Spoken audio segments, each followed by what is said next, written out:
Waiting for the producer to say it. Oh, so he was trying to set us up. How about this?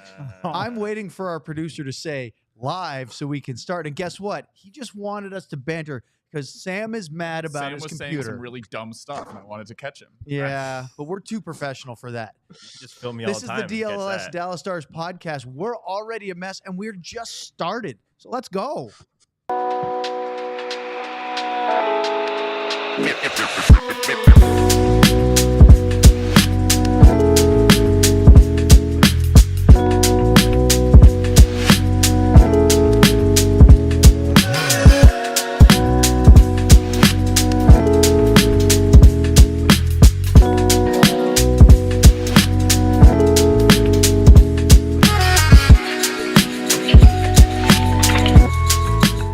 It was definitely a note to Owen and Sam on this one, but here, why not? Previously on the All DLLS Stars Podcast, I'm in Denver, but they did some cool stuff in Dallas. Roll the clip with Sam. I was told I don't have to do a previously on, except also to do one. So, not really sure how that works. I still don't know how he operates on 2 to 3 hours of sleep and all the traveling he did. Sleep when you're dead. I was told that when I was about 16 years old. And you haven't slept since? Nope. To camping and tailgating, weddings, bridesmaid parties, rides in back of cop cars. I have a big announcement. I know we're over, but I have a big announcement to make as well. Today I was driving to the studio, and I was rubbing my tongue on my teeth, and I went, these don't feel very clean. Oh, no. I realized that I didn't brush my teeth before I left. So instead of being disgusting and not brushing my teeth, I went to CVS, I bought a toothbrush, I bought toothpaste, and I brushed my teeth in the bathroom at the studio.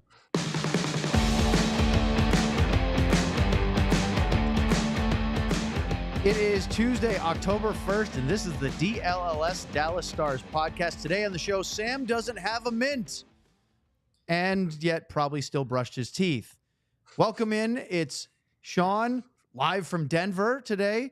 Luddy, live in studio 2 days in a row. The jet setter is back at home base for a little while, we think.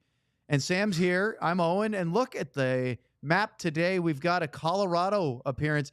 And look who's possibly in Alaska. We'll get to him a little bit later. Jeremy Swayman. And Pat Verbeek. That's a very young Pat Verbeek, though, isn't it? Why are we putting these random people on? You have to ask our producer. He still doesn't know where Joe why is. is the coyote on there? Is that what Alaska is? Where Alaska is? No, that's just in the frame. Alaska's way up northwest. Further, right? You don't know where Alaska is? I don't know where a lot of things are. Oh, Luddy. Do we have to give Sam a geography lesson? Not coming from me. He actually thought Alaska was in that area, which would be like northwestern Mexico. That guy? That's Jeremy Swayman. Who? Jeremy Swayman. He hasn't signed his contract. He's from yet, Alaska. So he's in Alaska. Okay. Boy, Take what a your way to word start for the it. show. Wow. Sean, In Alaska? Wow. why the heck are you in Denver? Been there, coach. Why am I in Denver? Actually, on a kind of cool reason I'm here. We out here yesterday, there was a charity fundraiser for an organization called Hockey Unlimited. It's an area in Colorado that raises money for kids who otherwise wouldn't be able to afford to play the sport because it is an expensive sport. So pretty cool organization. And I was out here for that fundraiser yesterday through working with some of the people that we made our movie with and kind of supporting that. So that's why I'm in Denver. And then also, why not taking an opportunity to go to a morning skate of two random teams that have nothing to do with this show and do a previously on comment. I mean, that's really the only reason. I'm honestly surprised you didn't find a way to get into the DNVR studios and cause trouble.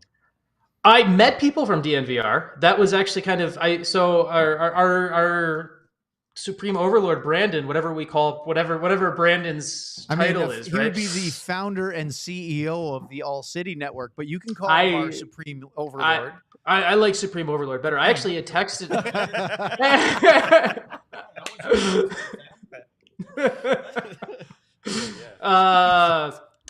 He's actually flying to Dallas right now, I heard, because I texted him to see if he wanted to catch up in Denver, and he said, well, I'm actually flying to Dallas right now. So he'll have been there more recently than I have. So it's still.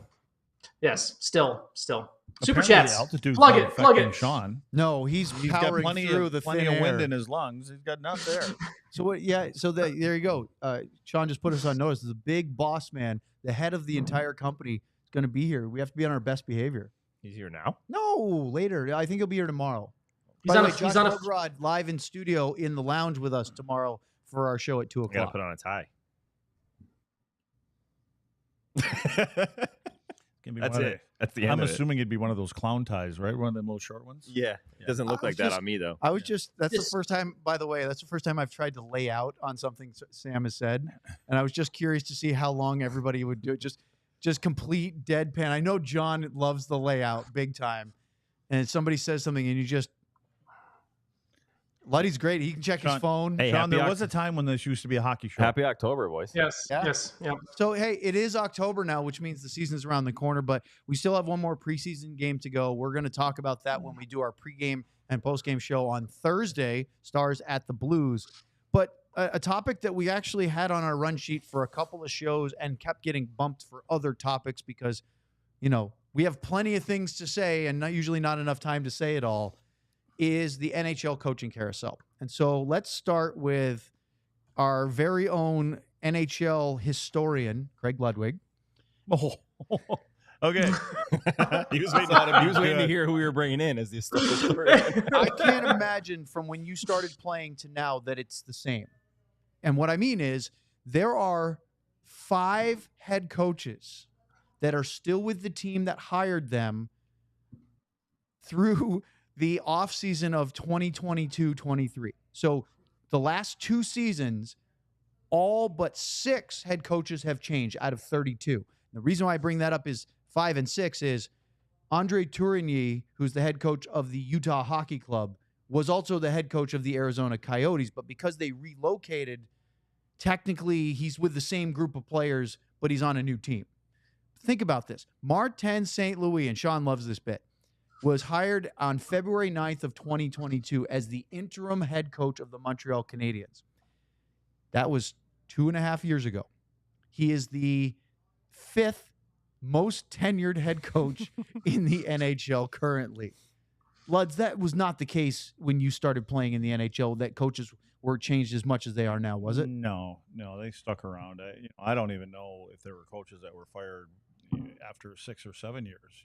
So it's recycle, it's rinse and repeat, but it is changing a little bit. I mean, we're starting to see some newer coaches come in. They're not just kind of taking one coach and taking them out and putting them in someplace else. So they're given an opportunity. And in my opinion, with today's player, I look at a guy like Jim Montgomery.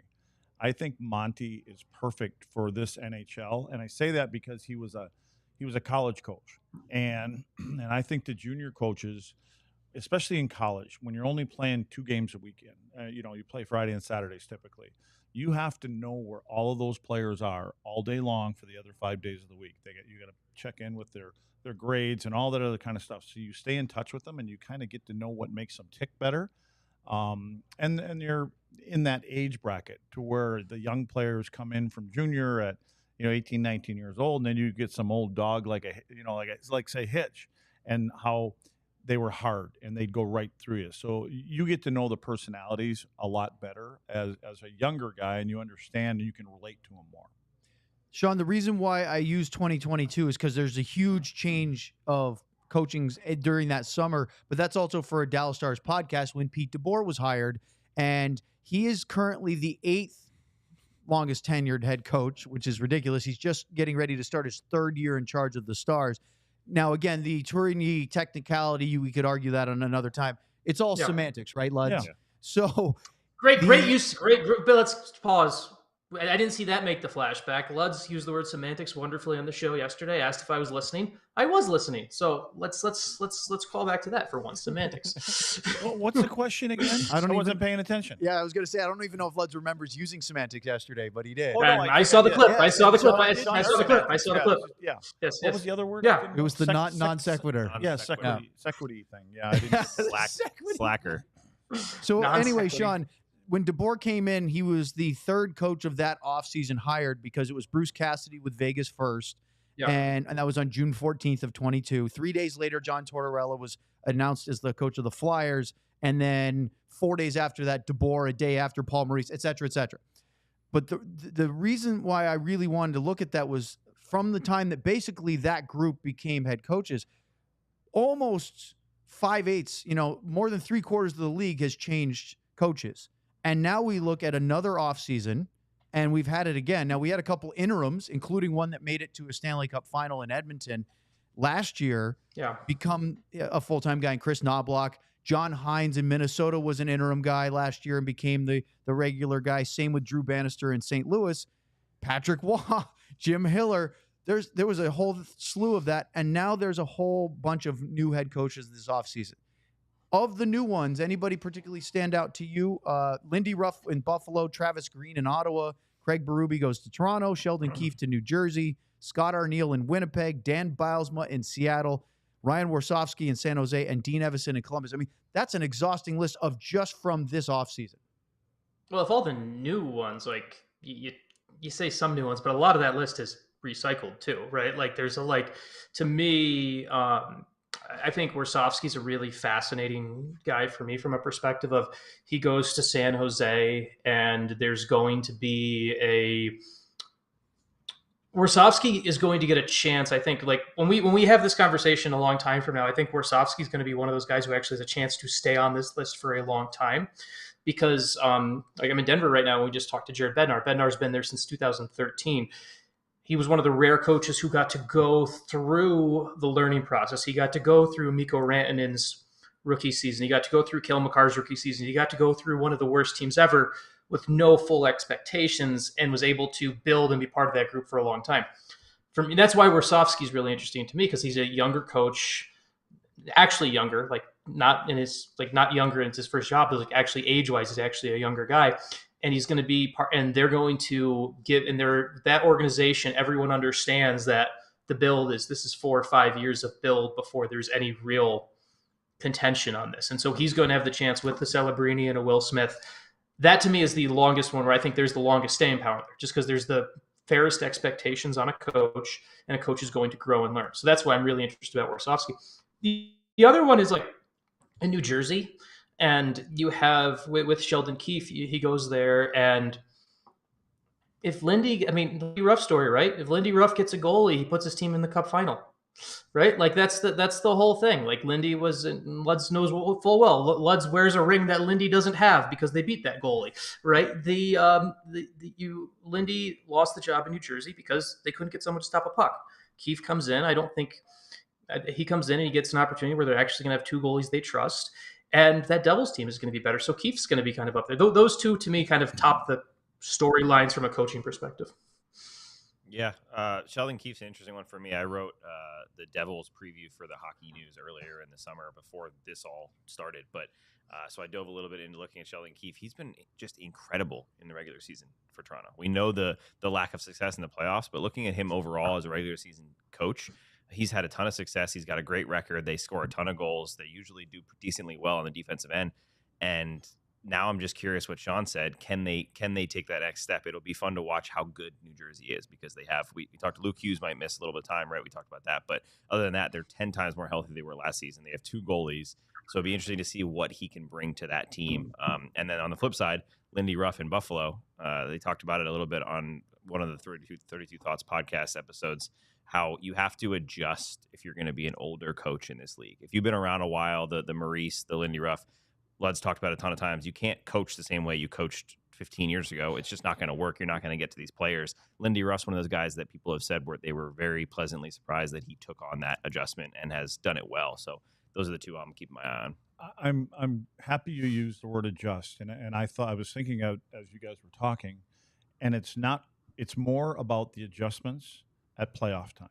You make adjustments during the playoffs from game to game, series to series, and when you talk about Sheldon and Minnie in Toronto and having a great regular season, was he able to make the adjustments during the playoffs? And so, are you concerned with that when you hire a coach and you look at his track record? Because I think of a guy like Travis Green, for instance. I don't know, and again, it really has a lot to do with the club that you're coaching. I would guess that Travis Green doesn't have I don't even know if he's close to 500 as a coach. Does that matter? Does it matter that you want 473 career point percentage? Okay, so he's close. All right. I just under about 18 games under 500. Okay, so when you're hiring a coach, are you hiring a coach I think a lot of it has to do with the kind of team that you have. How close are you to this? Can you get them over the hump?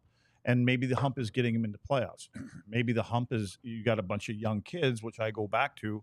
I understand having a younger coach being able to handle the personality of today's player.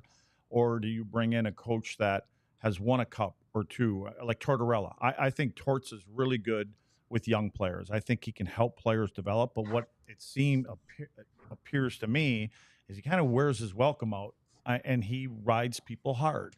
And I think about a Hitchcock. Hitchcock came to this organization at the right time.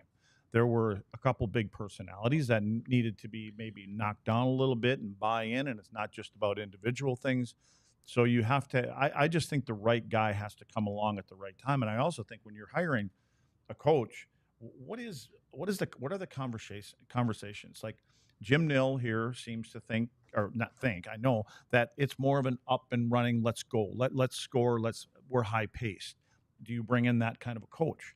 Or is it the kind of coach that we believe in defense? And so can you help? I mean, Ottawa's been trying to go through that with a couple different coaches, and they're trying because they know they can't play defense. So they can score some goals, but so do you bring in that coach for that particular time? And do you groom them into how to play better in your zone and through the neutral zone? And then you're starting to get close to the playoffs. Okay, now somebody else has taught him. Now do we move on to the next guy? Or should that be an assistant coach's job? So I'm just curious. It intrigues me at times how they look at hiring coaches. We're going to get more into this, Sean. Hold that thought for 1 second, because we're going to carry this over and talk a lot more about the coaching carousel. But first, Empire Today. Let's talk about Empire Today. With Empire Today, you get shop-at-home convenience, the right product for your needs, quick professional installation, and a low price guarantee. Empire is your one-stop flooring shop. They want to provide the best and most efficient service. It may not always be the most affordable, but you'll have the best experience working with Empire. Empire Today is the best place to get new flooring, so of course they're going to have copycats, but Empire will never be beaten on quality, service, or speed, so competitors advertise low-quality products that Empire simply won't carry. Empire won't promise the lowest prices because anyone who does is putting flooring in your home that they wouldn't put in theirs. Empire's philosophy is to help you find what you need, not overwhelm you with thousands of choices and substitutes. What they leave out of their selection is just as important as what they put in. Our virtual floor designer is a great way to see. At some point, we gotta just tell them. New floors in a minute. Great way to see new floors. Just snap a picture and instantly you'll see what the floor looks like in your home. Schedule a free in-home estimate today. All listeners of this show can receive $350 off discount when they use the promo code DLLS. Restrictions apply. See empiretoday.com/DLLS for details. I couldn't have got better, and I'm dying laughing. Oh, perfect. We're at 1 second. All right. Well, let's talk about Shady Rays as I wipe the tears of laughter out of my eyes. Get ready for the season ahead with quality shades built to last. Our friends at Shady Rays have you covered with premium polarized shades that won't break the bank. It is an independent company of sunglasses offering a world-class product rated 5 stars by over 300,000 people. Their shades have durable frames and crystal clear optics, making them the perfect choice for all outdoor adventures and activities. They have hundreds of options to choose from, so you're bound to find the perfect pair to match your style, and they probably have a style in your favorite team's colors. I bought a pair before I knew we were going to have Shady Rays as an option. They're in my car. They do exactly what I want them to do. Exclusively for our listeners, Shady Rays is giving out their best deal of the season. Head to shadyrays.com and use the code DLLS for 35% off polarized sunglasses. Try for yourself the shades rated 5 stars by over 300,000 people. All right, I want to just derail the show and talk about Sam trying to not lose his composure as John's trying to get a timer up on the screen, but he couldn't do it, and we're just giggling, and it made it worse. But we should talk about coaching. And Sean's probably going like, what the hell is going on? All three of us are like losing it. And he's just sitting there with no idea. I mean, I'm just like probably all the people watching right now. Unfortunately, unlike the other people who could leave the chat, I still had to continue to watch you guys laugh through all of that. So it's I'm lightheaded right now. I think I'm in Denver. I thought I was going to have to stand up and walk away. Right now, like simple technology things just not working. So Sean, let's get back to coaching as we all try to get ourselves together.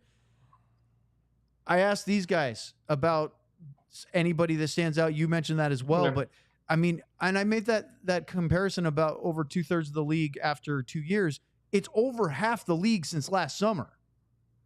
Yeah. It's also, I think, more and more one of the reasons this happens in the hockey world compared to other sports. Like I remember someone asking me, "Is like, okay, why do basketball coaches, why do baseball coaches get more of that bandwidth, right, or that time?"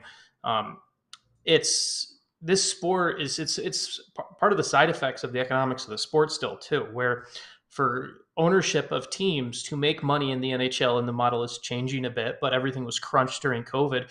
Teams still typically, to be financially positive for the year, typically need a playoff gate. Like we talk, like it's you get 2 rounds of playoff gate, man, you're doing great.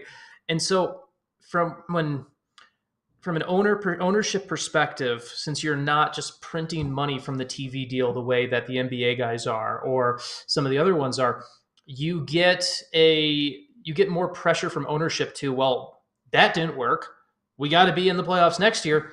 You can't fire all the players. So Bloods has used this line several times. You can't fire the players, so you got to fire the coach. So, and the coach often becomes the fall guy for the GM, and it's that, and I think it's one of the reasons we're seeing, like Bloods was talking about, building rosters to match the coach or the GM. I think one of the things the Stars did was, there's an era of, like, you look at Jim Nill's era in Dallas, and after the hitch hire, we kind of saw more of Jim saying, okay, I'm going to build my team, and I'm going to find a coach to come in and run what I want to run. We've seen the GM be a little bit more direct in that. I think earlier in his time in Dallas, Jim Nill would kind of build his roster a little bit more to fit his coaches. Like Lindy Ruff wanted to play a style, Hitch wanted to play a style. He kind of built his team to that. And then if a coach came in and changed, the system had to change, and we saw a little bit of overlap, and we saw guys not fit and everything like that.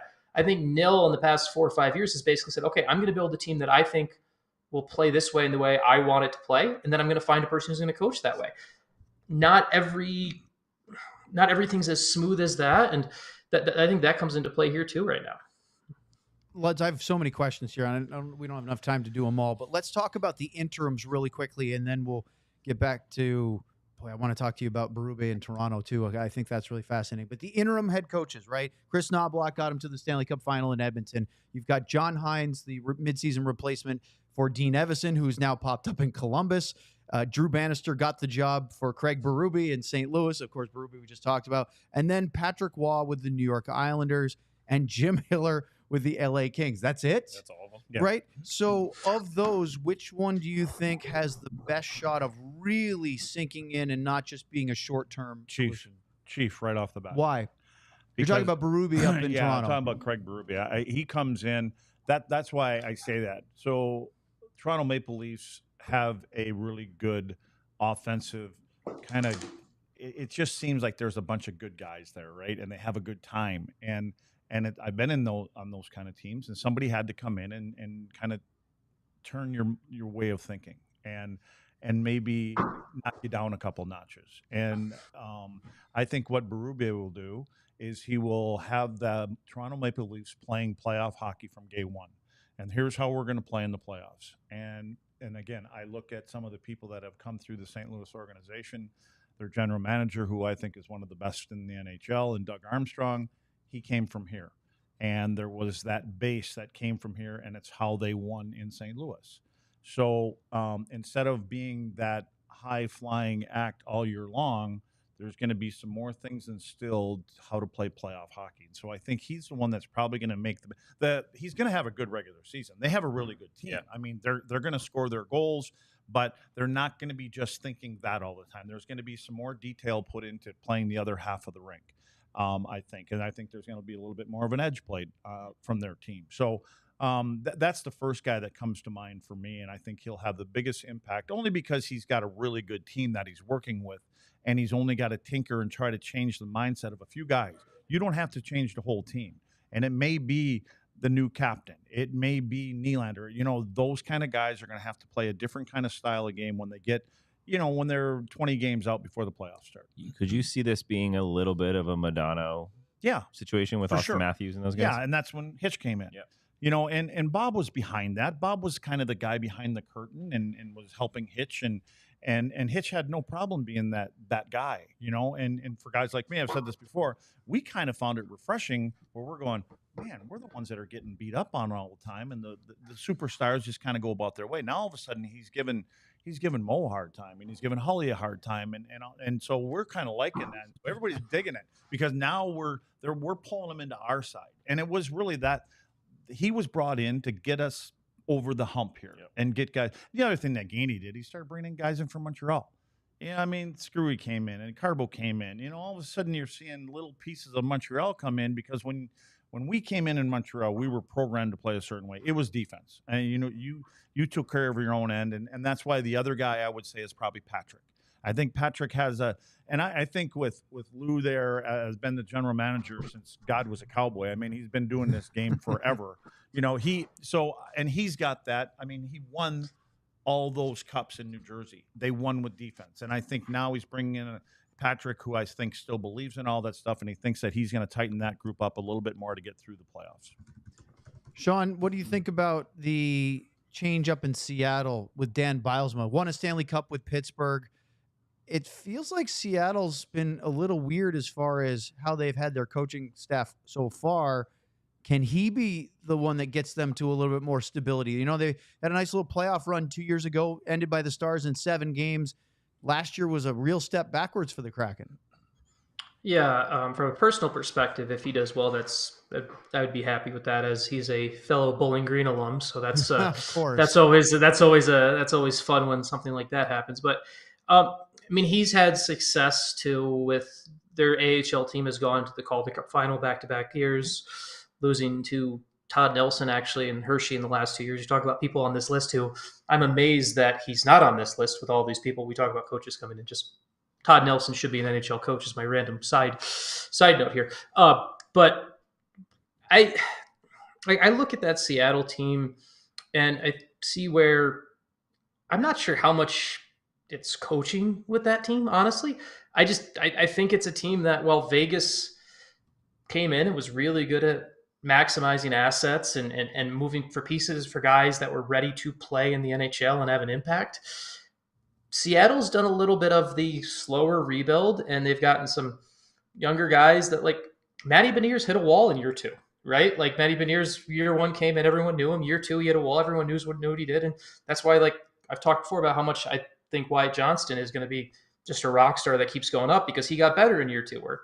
And so to me, that Seattle team is, I just don't think it's nearly as good as a team as people get it credit for. That's just the reality of, like, for me, like, I don't know what coach is going to go in and instantly make them more and more of a contender. I think they were an okay team when they made the playoffs and it was a good story, but I don't look at the Kraken as like, oh, that's this team that's above and beyond when it comes to cutting edge. I know they've made some really smart hires and other stuff, and I know I'm a bit of an analytics nerd, so I'm not supposed to be the one that rips on this right now. But, like, you look at the decisions they've made, it's not like they've gone through and been. It's not like what they've done on ice has been, oh, well, this is cutting edge, this is new. So it's just me not being really sold on Seattle's roster as one that's like a great contender. It's just so many. Like, maybe we're spoiled because we watch the Stars play and we see how deep they are, but I'm like, how are we having the conversation with that? Those two teams are two different leagues to me when you look at, like, things like that. So the interesting thing about what Sean was talking about, the instant impact of these new coaches, most of them are dealing with teams that are struggling and are imperfect rosters and maybe don't have a lot of high expectations. Lud said Craig Berube in Toronto. I think that's a great one. Lindy Ruff in Buffalo and Sheldon Keefe in New Jersey. I think those are teams that could find another gear with a new coach, figure out the right flow. The other ones, I mean, Ottawa, Winnipeg, I'm curious because Rick Bowness retired. It wasn't just a coaching fire. What's Scott Arniel going to do with that team? They could go up. They could easily go down. They do have goaltending, which is a big thing. But, you know, Seattle, San Jose, and then Columbus. Dean Evason's got a lot on his plate before they even drop a puck because of what happened with Johnny Gaudreau and his brother, and a roster that wasn't very good before that. So just a quick thing to sort of put a bow on this particular topic. We'll talk about coaching, I'm sure, all year long, is the second-year guys. So those guys are Washington's Spencer Carberry, Nashville's Andrew Brunette, Anaheim with Greg Cronin, Calgary with Ryan Huska, and the Rangers with Peter Laviolette. Those are the guys that started before the 23-24 season, not the interim guy like, Rick Tocchet in the middle of that season before, so he's a year and a half in, or the interim guys from last year we were talking about. And as I was reading through, Laviolette, the Rangers, they're already good. I think Brunette and Nashville could be the biggest improvement from last year to this year. And I think Spencer Carberry is a great coach. I just don't know what's going on with Washington and Ovechkin and their whole roster turnover attempt while they try to keep him going. That's a tough gig. Yeah. I think Brunette, when you talk about him, he is a kind of more of an offensive guy. When he played as a coach, he wanted to play a little more up tempo. I think he's probably the perfect guy for the moves that they made and the people that they brought in. Carberry, again, I'm a guy that hates distractions. I think that, and there's been distractions. It was in Vegas with the sword going through Fleury, and all these kind of distractions. They're one little distraction, everybody gets sidetracked. Even if you're not part of it, there's conversations that are going on about whatever it may be. And unfortunately, I don't mean this in a bad way, but Ovi's a distraction because they're all going to be there to get him to that 8, whatever that number is, 824. I don't even know what the hell the number is, but whatever that goal number is, and it's going to be about Ovi. And so I think he's thinking, let's get him to that number as quick as possible.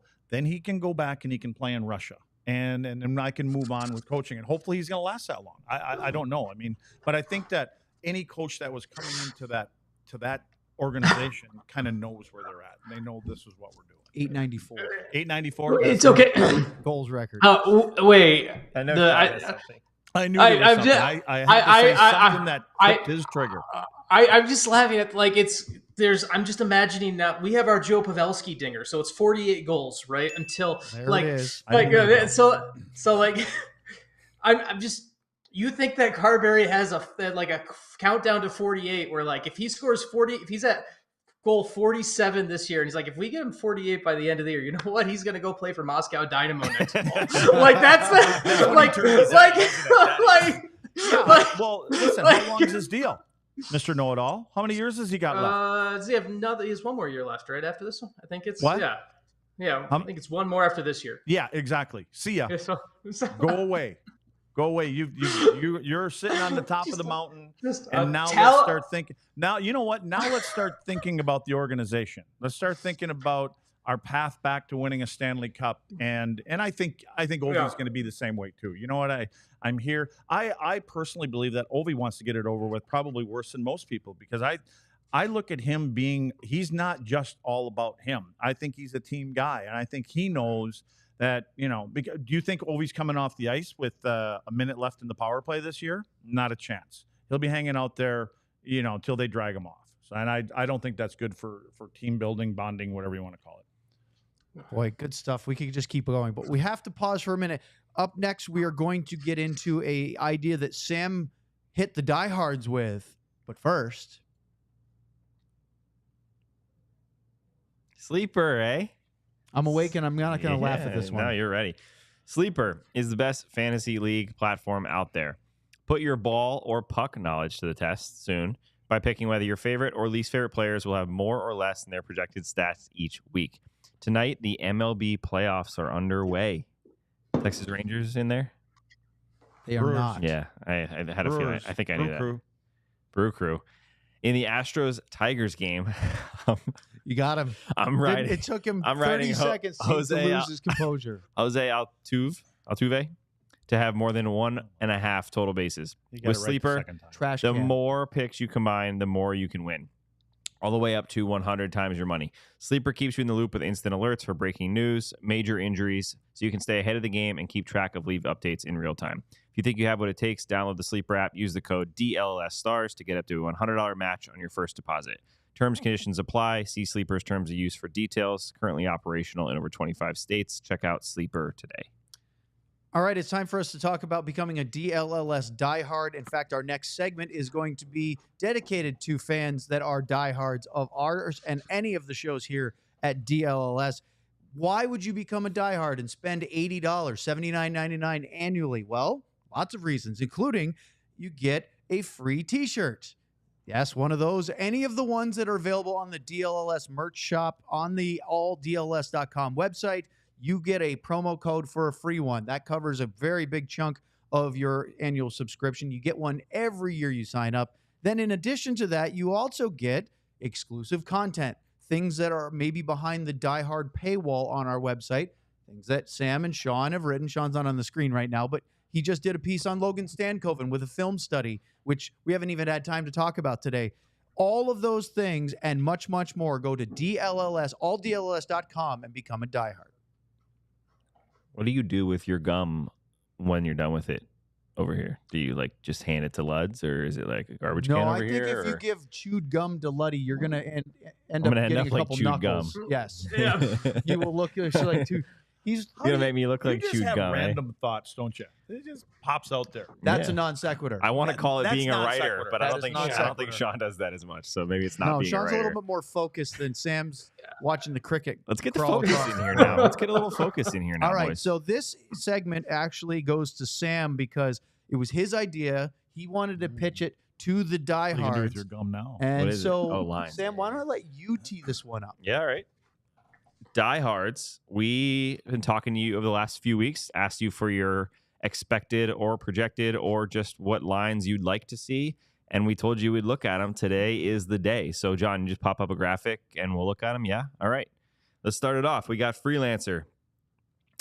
We can just open it up to thoughts. If we want to read the forward lines, we have Robertson, Johnston, Hintz, Ben, Bork, Stankoven, Marchment, Sagan, Duchesne, Blumel, Steele, Dodonov, and Blackwell, also adding Huru as a 13th forward. Miro, Dumba, Harley, Labushkin, Lindell, Niels, Smith. Any thoughts? You don't need to go any further. There's your starting lineup.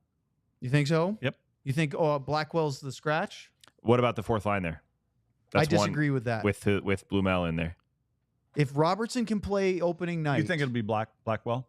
Well, I think it'll be Steele, Dodonov, Blackwell. Yeah, I could see that Yeah. one move. But I what- honestly think Dodonov on the left, Steele in the middle, Okay. and Blackwell on the right is as long as Jason Robertson can play. Yeah. If he can't, then Huru, Blumel, Oscar Beck, Cole Lind, they all have reasons why they could be in the lineup. I'm not sure who's going to be the 13th forward, though. Well, it'll be interesting to see if that particular line gets any more than 10 or 11 minutes. You think? Yeah. Even with the way they roll their lines? Yeah, I know. Weren't they playing I'm like the one 13 that or said 14 that they last do year? that. I'm just curious because you got a couple new Dodonov. I think you're going to get a couple more minutes probably on a power play if you can get out there, that kind of stuff. But it'll be interesting to see. I don't know, but I mean, I think the three, you nailed the three. I think that's where you're at. Well, I the think top three are already there, right? Yeah, exactly. It's just who's on the fourth line. Interesting you mentioned power play because Wyatt Johnston looks like, we haven't seen it yet because we haven't had all of the guys in the preseason lineup, but I think Wyatt's the first choice to take Joe's spot, on the first power play. So who takes Wyatt's spot on the second power play?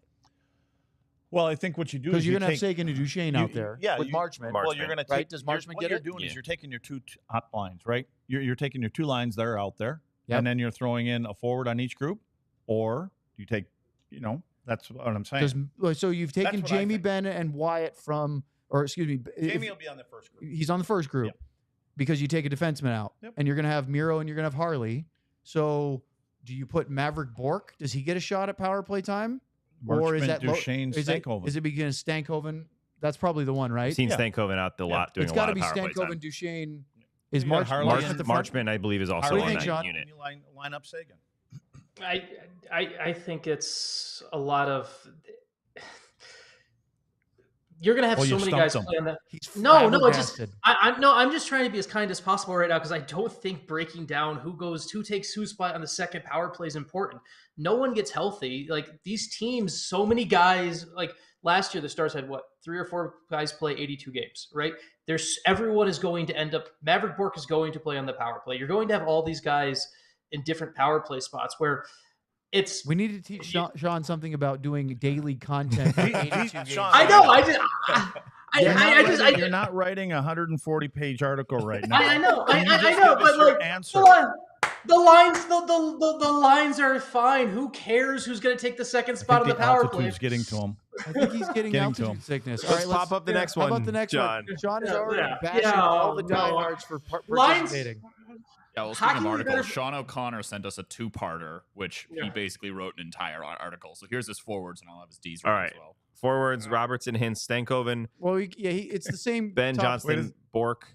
It's the Oh, same he wants one. Johnson. He wants Stankoven on the top. Stankoven on Oh, top okay. line with Ben and Johnston switch basically. Marchman, Duchesne, Sagan, and then Steele, Dodonov, and whoever has the best camp.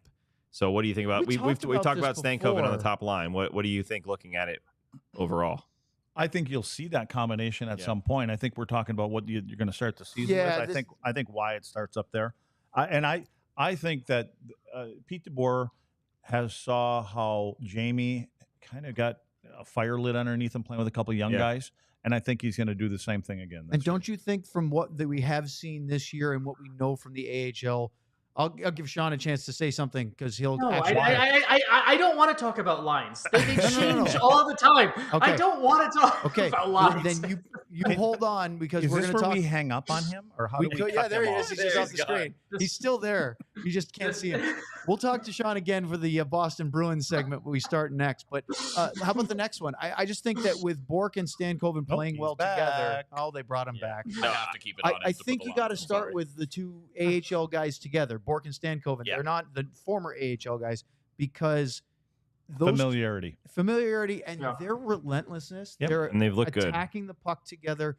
And then having Jamie off of that seems like a really interesting combo. I do like the idea of Wyatt Johnson centering his own line, whereas he would be playing wing with Rope, Hintz, and Jason Robertson. But I also like the idea of having Wyatt and Rope as the lefty-righty face-off duo. Yeah. So you literally have a strong side face-off on your top line. Who's the toughest guy on the Dallas Stars? Jamie Benn. How do the other two kids play? Yeah, two speedy, skilled have a rookies. protector out there. They're little instigators. But if you know, had and- Stankoven and you felt you could put him with Robertson and Hintz, that's not a bad thing either. And no, you it's still- not a bad thing. And you still have No. Bork with Ben.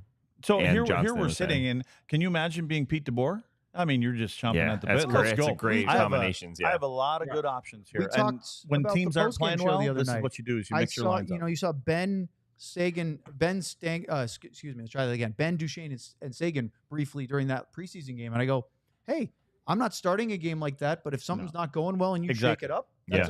I didn't mind that. Now that's probably not the fastest line on the team, but there was some chemistry there. All right, what's the next? I'd one? like to hear Sean. I'd love. No, to you hear what don't. Sean He's just says. going to say No, this is stupid no. again. These were Sean No. O'Connor's D pairs. Yeah. D pairs: Haskin and Dumba, Harley, Labushkin, Lindell, Lundqvist. I mean, that's how I think it's going to start. Yeah, I think D pairs seem to be somewhat pretty much already set. We Yeah, think I agree. we agree Lundqvist probably starts and Smith comes in if needed. I think so. Yeah. I do too. Yeah. Yep. And I think Brendan Smith is the patch. He's the and I didn't mean this in a compliment. He's the Band-Aid to cover over any problems. Yeah. D or forward. All right. This one's from Inanu. What are we looking at here? Dodonov, we got Ben Dodonov with Stankoven. Steele, Bork spelled wrong, and Blackwell. I mean, he's got the personnel right, but He likes Dodonov with Ben and Stankoven. I don't think It's we're an going to see interesting Jimmy one. Ben as the center. I I don't mean, know. he'll take face-offs. The only Yeah. thing is, I don't know if that lends to Bork's game.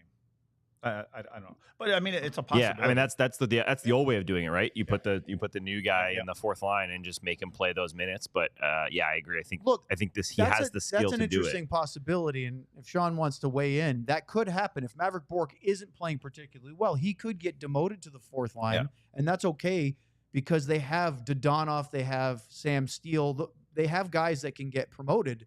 I think they really like Steele playing in the middle, Yeah. which is why And- you saw Radek Faksa get pushed to the wing last year. I agree with any new. You might be crazy. Yeah. Next one.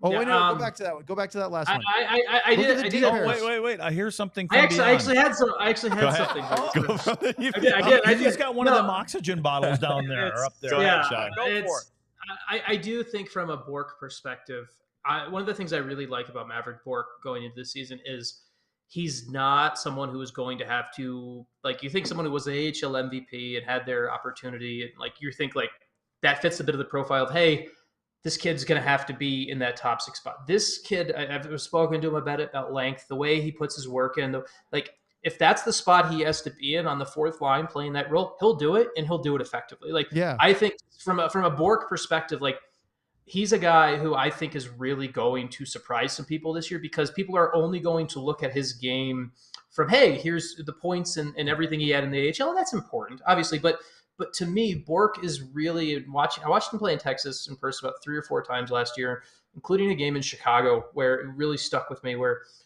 Texas was down late in the third period. And Bork didn't have a point on either of the 2 goals that forced overtime, but he was the guy who drove everything and pushed the entire attitude of that Texas team. And then in the shootout, had the skill, scored a really pretty goal to close it out in the shootout after 3-on-3.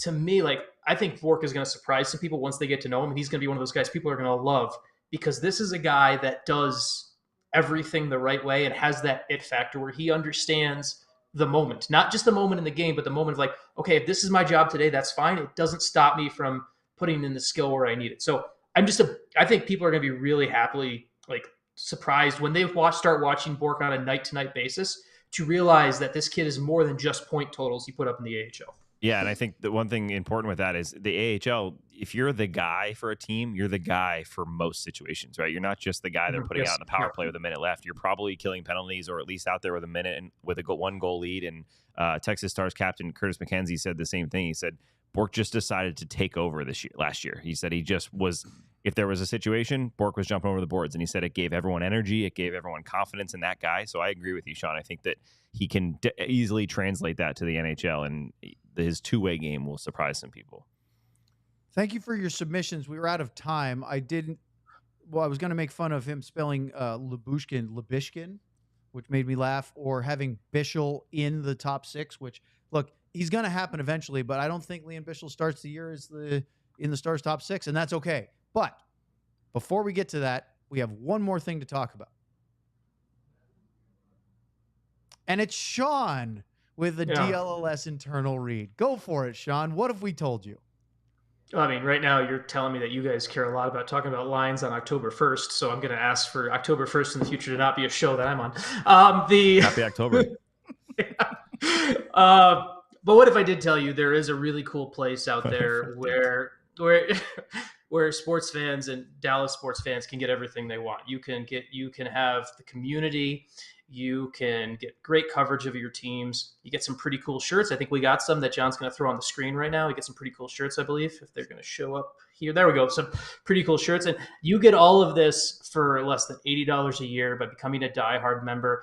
And you get part of that community. Like, I remember when DLLS launched, reading a bunch of the things people talked about. And my good pal, Tim Cato, who used to work at another place with me that I won't name right now, Tim talked about how DLLS is a spot that brings sports fans and community together and actually cares about it.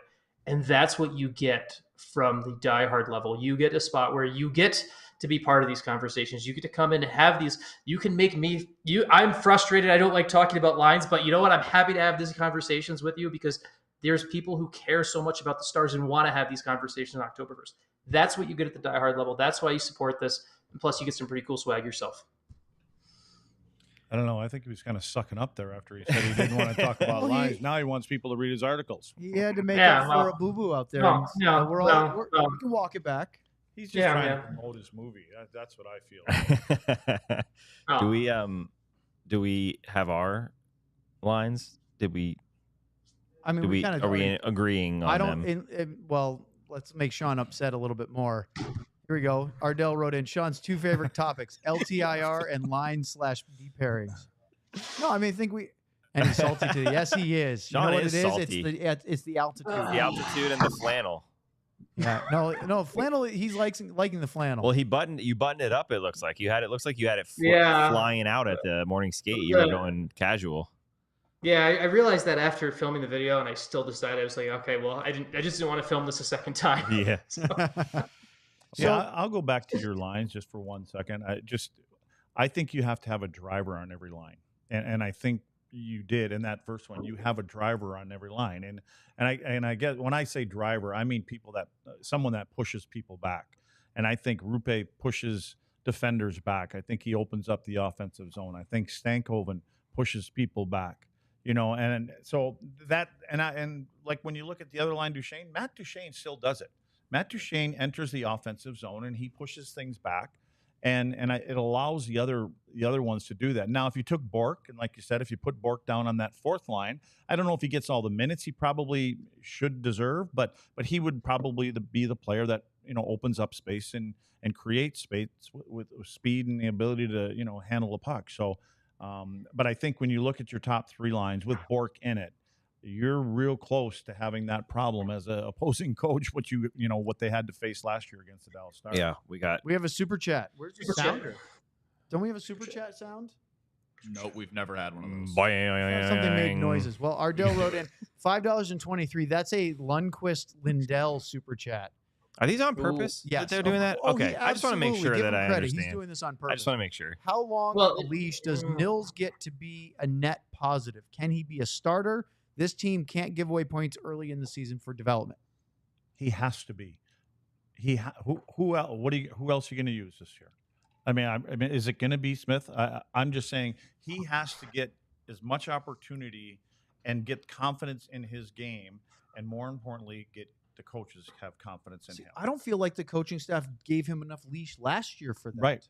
I agree. So why would they do it this year and not last year? Jim, whoever made the final decision, let's go get Lundqvist. They went and got him for a reason. Yeah. Let him be the reason why you got him. Let him play that way. I don't think they went out and said, listen, he's up for the Norris. I mean, that's not what it is. Sure. So, and you're playing with a guy that is pretty steady Eddie. So I think he needs to be able to play in all situations, knowing that, we're going to get in the playoffs, and I'm not going to play you 3 minutes a game, and he has to have that confidence too. Everybody has got to have confidence on both sides of the sheet here. I think there's only now what's he going to complain about? Sean, I know Sean's face when he wants to say that. This is not a complaint. It's just I think there's a human element of roster building too that people forget to. I think as a coach, there's certain players that you have to play no matter what, and I always got the feeling that, clearly the coaching staff did not pick Nils Lundqvist. There's other players that the coaching staff did not pick that were picked by the GM. I don't know how much the coaching staff wanted to. With Ryan Suter 2 years ago, it was a requirement in the playoffs. Last year, I don't know how much Ryan Suter, the coaching staff wanted to use Ryan Suter. I do think there's a bit of an element where the GM gives you a roster, and there's certain pieces where, I have to force that one, and I have to force that one into. Last year, Ryan Suter was never going to be scratched. So there was never an opportunity.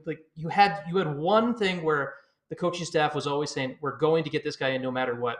So Nils Lundqvist kind of was a little bit farther down from that as well. I think there's less of those obstacles with this roster building. I think this is way more of a roster that Pete DeBoer actually trusts all the way through. So I think that's why Nils might have a little bit more chance. But end of the day, the kid's got kid's a terrible word. He's 23, whatever, however old he is, right?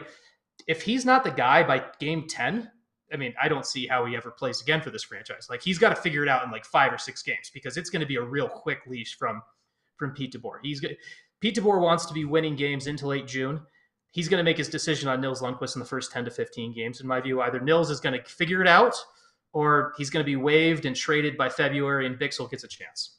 All right, let's turn to the NHL news and notes, because the big drama from yesterday kept going after our show, and we're talking about the Boston Bruins, and this is what Sean can not be grumpy about talking about as opposed to line combinations. Jeremy Swayman's agent responded, and of course, everybody knows that by now, because we talked about it on yesterday's show, that Cam Neely made his kind of snide, I've got 64 million reasons why I would sign. Well, Louis Gross, who represents Jeremy Swayman, posted this on Instagram yesterday. Normally, I do not release statements or discuss negotiations through the media. However, in this case, I feel I need to defend my client. At today's press conference, $64 million was referenced. This was the first time that number was discussed in our negotiations. Prior to the press conference, no offer was made reaching that level. We are extremely disappointed. Period. He didn't say period. They just stopped. This was not fair to Jeremy.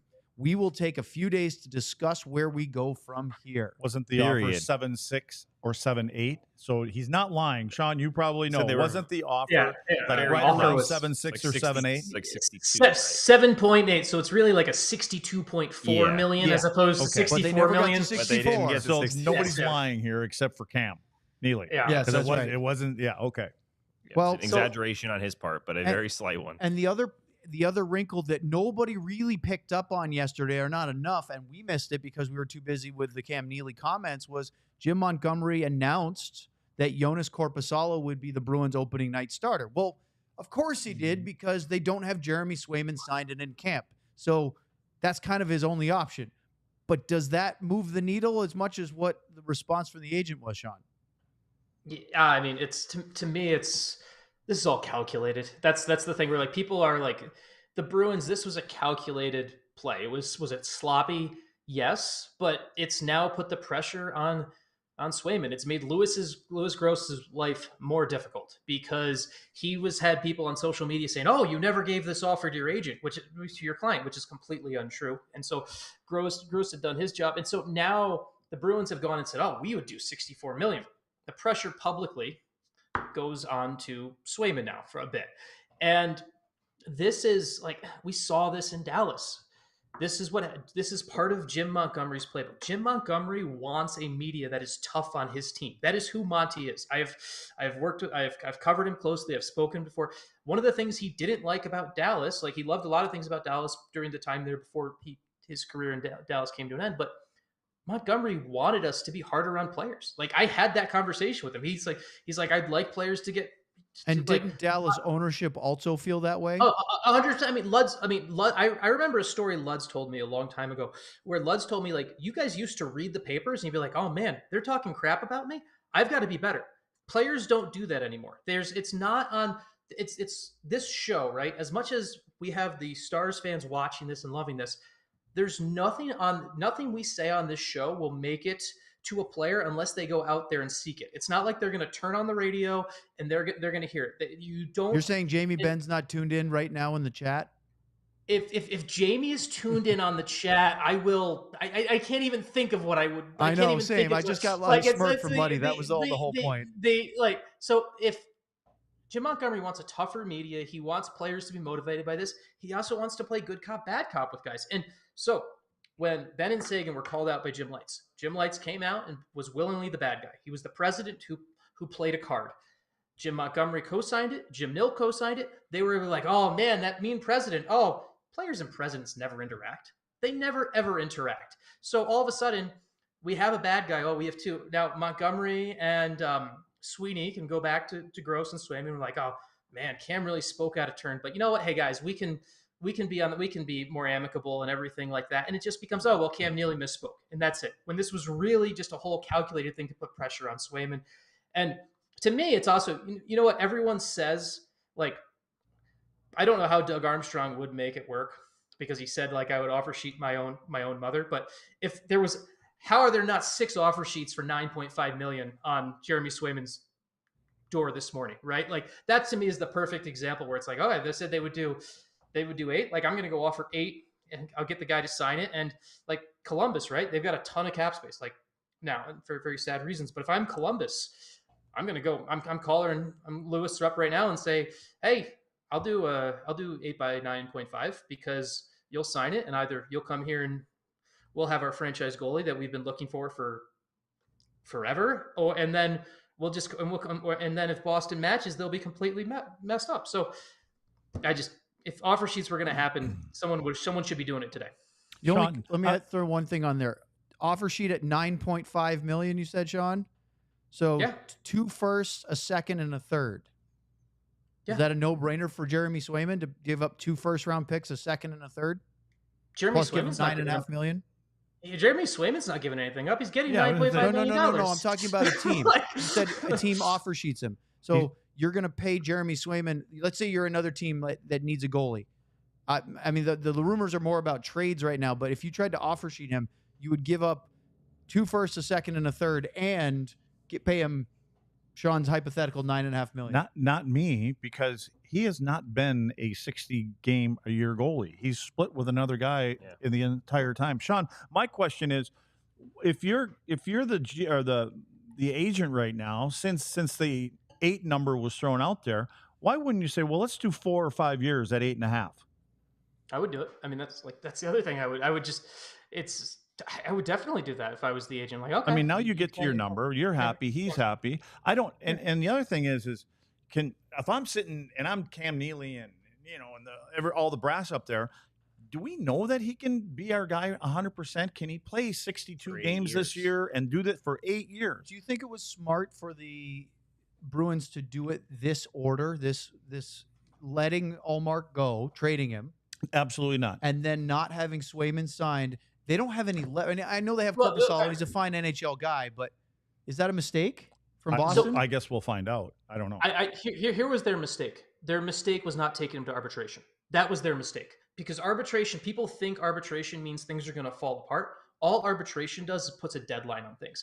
If they had taken him to arbitration, there would have been a deadline. They would have gotten it done. It's a tool that the Bruins did not use that they should have. It's not, to me, it's not letting Ullmark go. If they had just filed for arbitration, it would have just been an arbitration case and it would have been done. Sean, I have a two-part question for you. Oh, no. Yes or no? Or, yes or no? I'm keeping it to yes or no. I wasn't even sure. I wasn't sure about the selections. Is Jeremy Swayman on the ice, let's say, by Christmas? Yes. Yes. Is it in a Boston Bruins sweater? Yes. Yes. Yeah, I mean, Agreed. by Christmas, he has to be signed by the beginning of December. I'm just saying. So if he's signed, the more he's important gonna, one is if he's there at Christmas, is he on a different team?